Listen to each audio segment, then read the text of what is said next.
Class 11th, Subject Physics, 5th chapter, Gravitation. The attraction between any two objects in the universe is called as gravitation.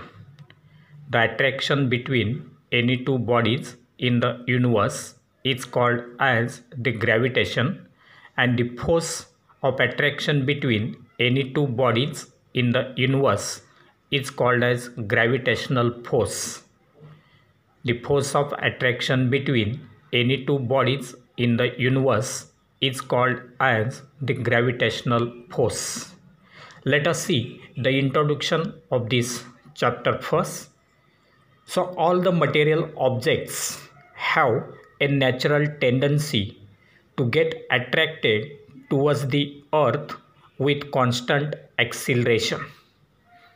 All the material objects have a natural tendency to get attracted towards the earth with constant acceleration, and this attraction is called as the gravitation.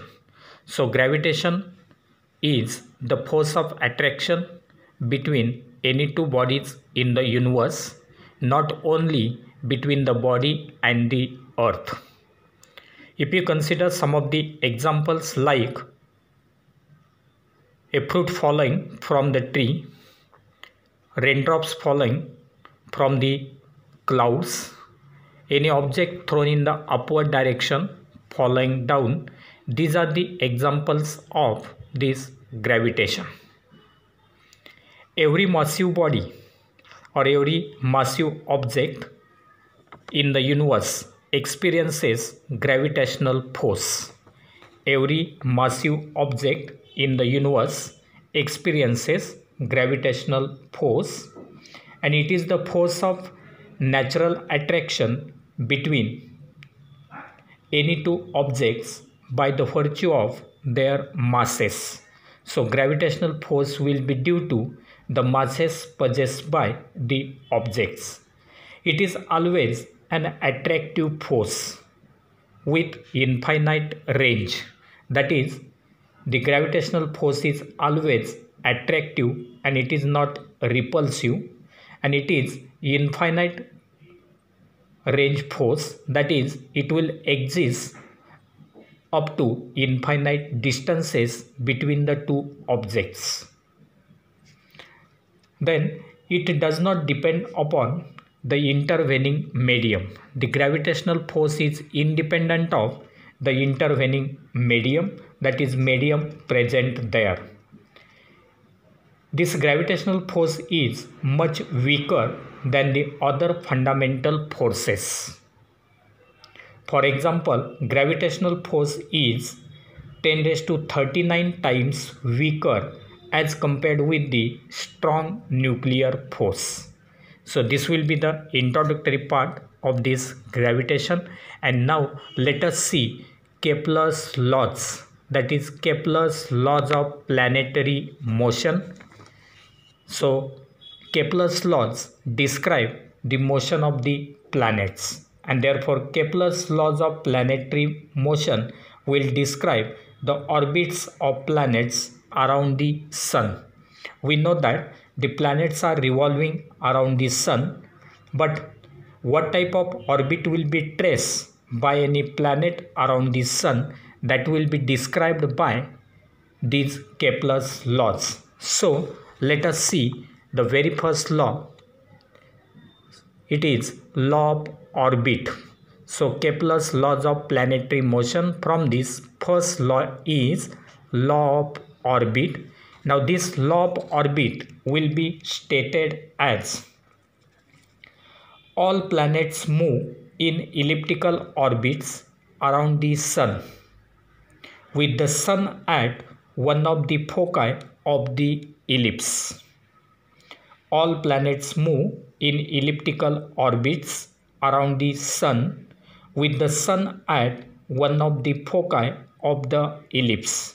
That is, all the planets will move or will revolve in elliptical orbits around the sun when the sun will be at one of the foci of the ellipse. and therefore all planets will revolve along this elliptical path around the sun, and the sun will be situated at one of the foci of this ellipse. So this will be the statement of first law. Here in this diagram, the planet will revolve along this elliptical path around the sun, and therefore if we consider this elliptical path, it will be having major axis as PA and minor axis as MN. So major axis and minor axis.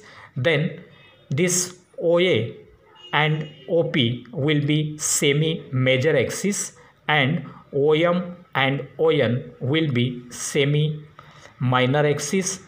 The distance between M and N, that is equal to 2b. That means each semi-minor axis will be having its value only b. Similarly, distance between the 2 points P and A is equal to 2a, and therefore each semi-major axis will be having its length equal to a only. And therefore, let us see some of the terms here.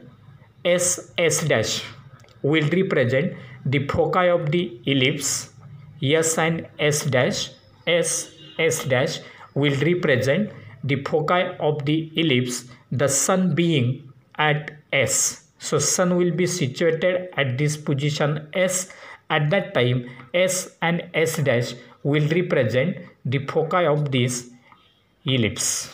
Then P is the point which is closest point to the sun. So P will represent the closest point. It is closest point to the sun, and it is called as perihelion. It is called as perihelion.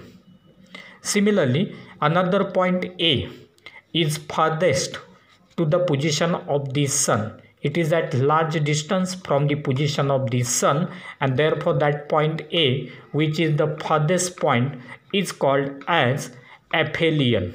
It is aphelion. So it is, this point P is perihelion and this point A is aphelion. Then distance PA is equal to 2a. This distance PA, that is equal to 2a, which is nothing but the major axis of the ellipse. So PA will represent the major axis of the ellipse.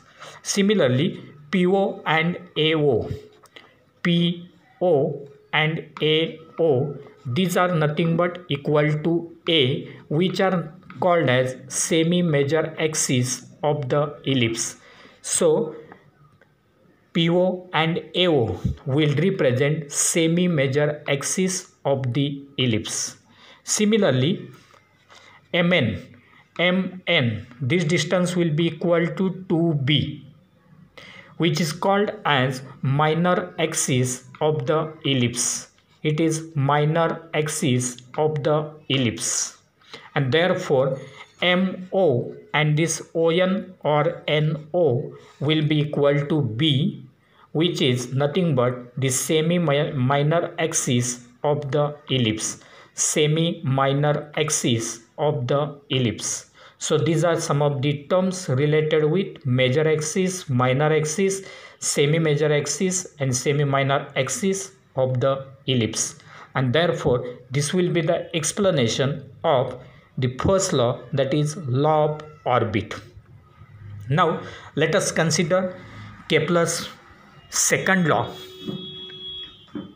which is the law of areas. Law of these areas, that is the area traced by the radius vectors or the position of the planet. So let us see the statement of this second law, that is law of areas. The line that joins a planet and the sun sweeps equal areas in equal interval of time. The line that joins a planet and the sun sweeps equal areas in equal interval of time.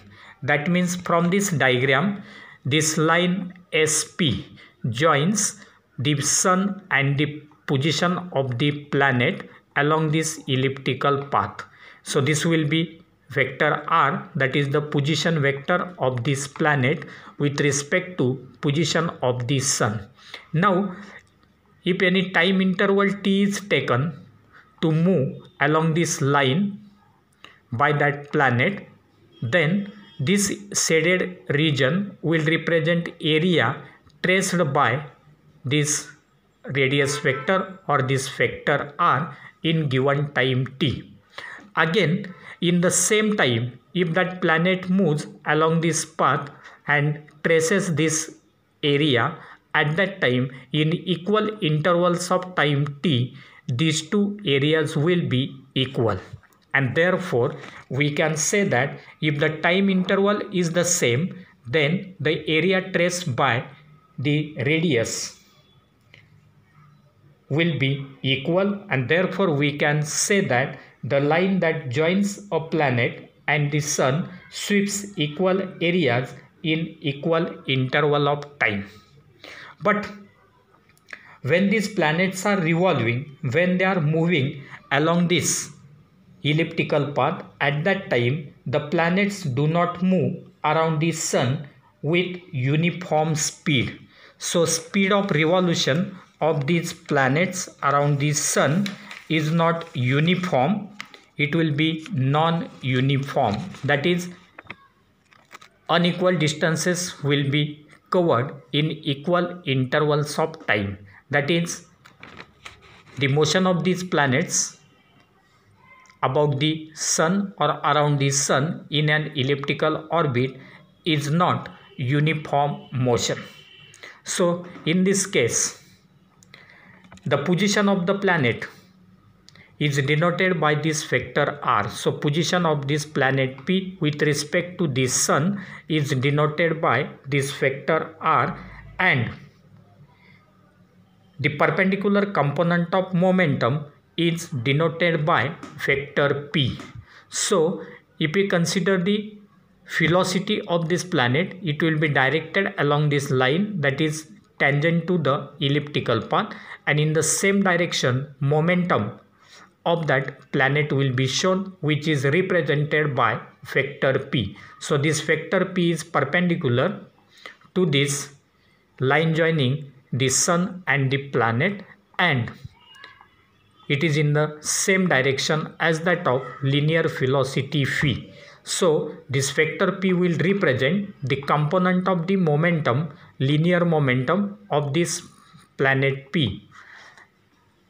And now if you consider the area swept by the planet of mass m, the area delta A swept by the planet, area delta A, like this area swept by the planet of mass m in given interval of time delta t will be given as, so this area delta A swept, that is area delta A covered by the planet in small interval of time delta t will be given as, so this area will be found by using the formula of area of triangle, that is delta A, area of this triangle will be equal to half vector r into vector phi into delta t. So vector r, it will be considered as base of this triangle, and then if this distance is very small, then it will be considered as a straight line, and this will be nothing but this height of the triangle. That height will be taken as the product of phi and delta t, because velocity is equal to distance upon time, and therefore this distance will be equal to velocity into time. So this distance will be equal to velocity into time, that is this slightly curved distance will be product of velocity phi and time delta t, and therefore this height of this triangle will be nearly taken as phi delta t, and therefore we will get area swept by that planet in given interval of time delta t, that is delta A equal to half into vector r into vector phi delta t. But for small value of delta t, that is time interval delta t is small, then velocity phi will be perpendicular to r, and this is the area of the triangle.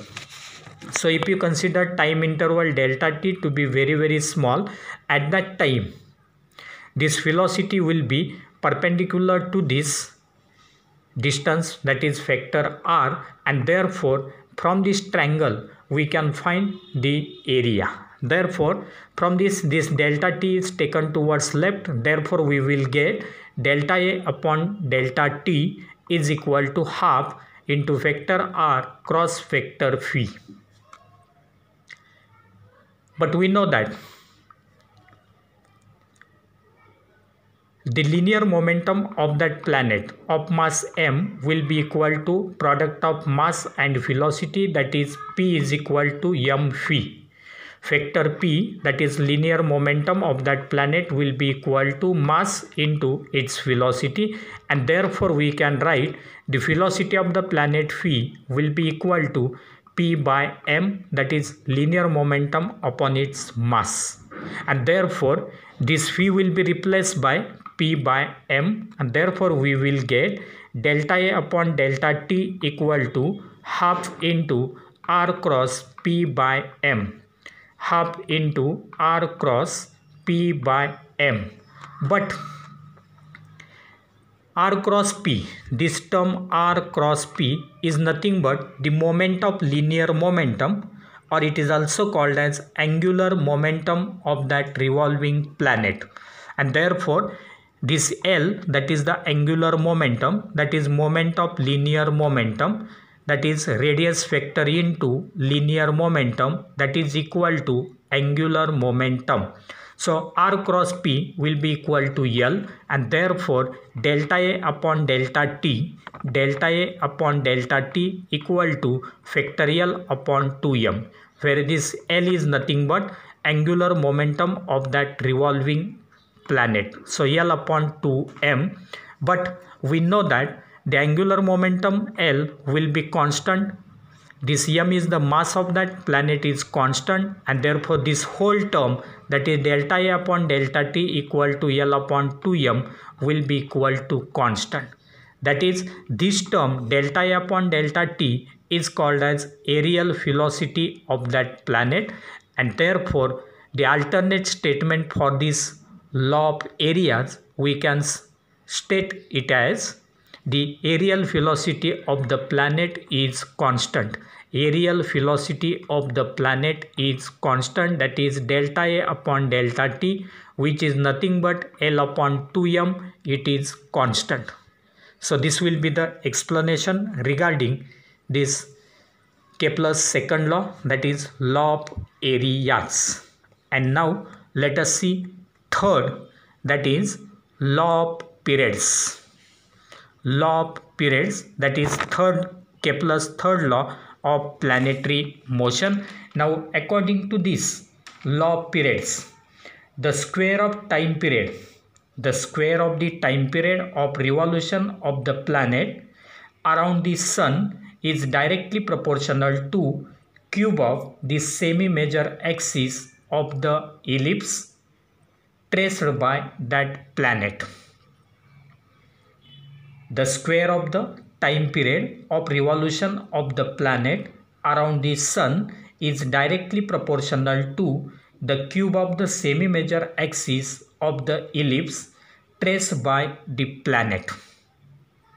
Again will be stated it as the square of the time period, that is capital T, of revolution of the planet around the sun is directly proportional to cube of the semi-major axis of the ellipse traced by the planet. And therefore, if r is the length of the semi-major axis, if r represents length of the semi-major axis and t represents the period of revolution of the planet, if r is the length of the semi-major axis of that elliptical path and t is the period of revolution, then we can say that The square of the period, that is t square, will be directly proportional to cube of the semi-major axis, that is r cube. So t square proportional to r cube. Or we can write t square is equal to constant into r cube. T square equal to constant into r cube, and therefore we can write or t square by r cube. T square by r cube will be equal to constant. So t square by r cube equal to constant. So this will be the explanation of this third law, that is law of periods. So this will be regarding Kepler's laws of planetary motion.